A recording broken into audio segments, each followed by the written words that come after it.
All right, welcome back. Annette here. So in this video, I want to talk about if you're trying to build wealth while carrying debt and feeling like there's no family cushion behind you. If that feels like you, then this video is for you.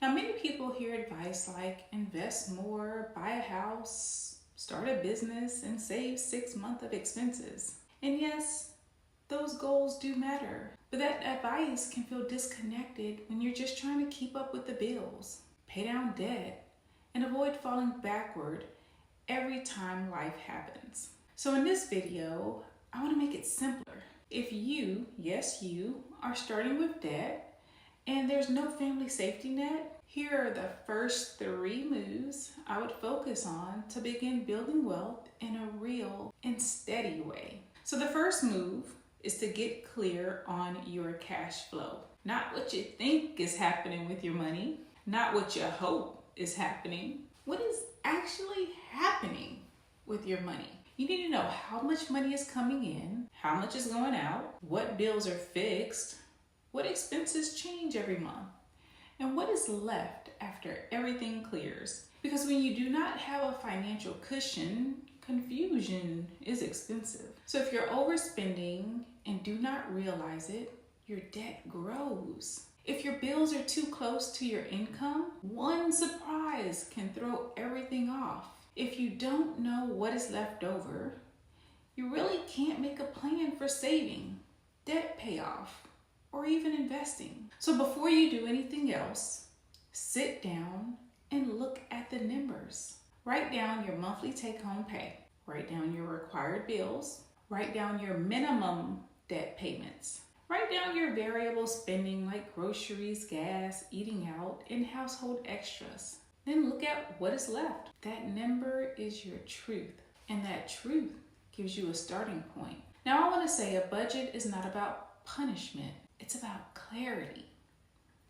And when you have clarity, you can stop reacting and start deciding. The second move is to build a small emergency cushion before you focus on doing everything else. I know people love to say, save 3 to 6 months of expenses. Now that is a great long-term goal, but for many people, that is not where the journey starts. So if you are carrying debt and have no backup support, your first goal is not perfection, it is protection. That means building a starter emergency fund of $500 or $1,000. And you may say, why, Annette? Because when you do not have savings, every emergency becomes a new debt. The car repair goes on the credit card, the co-pay goes on the credit card, the school expense, the flight home, the new tire, the higher utility bill, all of it goes on the credit card or cards. And then people wonder why they can't get ahead. It's because you're trying to build while constantly being pulled backward by emergencies. That small emergency fund helps interrupt that cycle. It gives you just enough breathing room to keep one hard moment from turning into a bigger setback. So if you're asking yourself where to start there. Open a separate savings account if needed, so you don't touch it, and set up a small automatic transfer. Even if it's $25 a paycheck, start building that cushion. Small money still creates protection. The third move is to take control of your high interest debt. Not all debt feels the same, but high interest debt, especially credit card debt, can quietly block wealth building for years. It eats up your income, it limits your options, and it keeps your money focused on the past instead of the future. So once you have basic clarity and a small emergency cushion, start attacking the debt that is costing you the most. Now, for some people, that means starting with the highest interest rate. For others, it means paying off the smallest balance first, so you can feel progress and stay motivated. Either approach can work. I've used both. The key is that you pick a plan and you stick to it. Make your minimum payments on everything else while you're focusing on that main debt.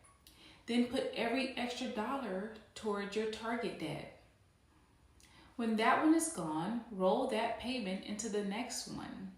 That is how momentum starts. And every debt you pay off frees up income that could eventually be redirected towards savings, investing, and wealth building. Now, let me say something important. A lot of people think wealth building starts when you are debt free. That is not always true. I'm going to tell you the truth. Wealth building starts when you begin making intentional decisions with your money. It starts when you stop avoiding the numbers. It starts when you build your first layer of protection. It starts when you stop letting every emergency knock you off course. It starts when you begin taking your income back. That is why these first 3 moves matter so much. They may not look flashy. They may not sound impressive online. But this is the kind of work that creates real change. If you have debt and no family safety net, your first 3 moves are simple.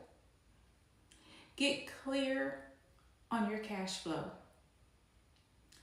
Build a small emergency cushion. Attack high interest debt with consistency. That is how you create stability. And stability is what gives you room to build wealth later. Once you do that, then you're in a stronger position to invest, prepare for home ownership, and build long-term assets. But first, you need a foundation that can hold you. So here's what I want you to do today. Get a pen and paper. Write down 3 numbers. Your monthly take-home pay, your total minimum debt payments, and how much you currently have in savings. That will tell you a lot about where you are right now. It's a realistic picture. And from there, you can begin making better money moves one step at a time. I want to say this, if this video connected with you, subscribe. If you want support with your own financial journey, you can reach out to me using the links in the description of this video. We do not build wealth by skipping the basics.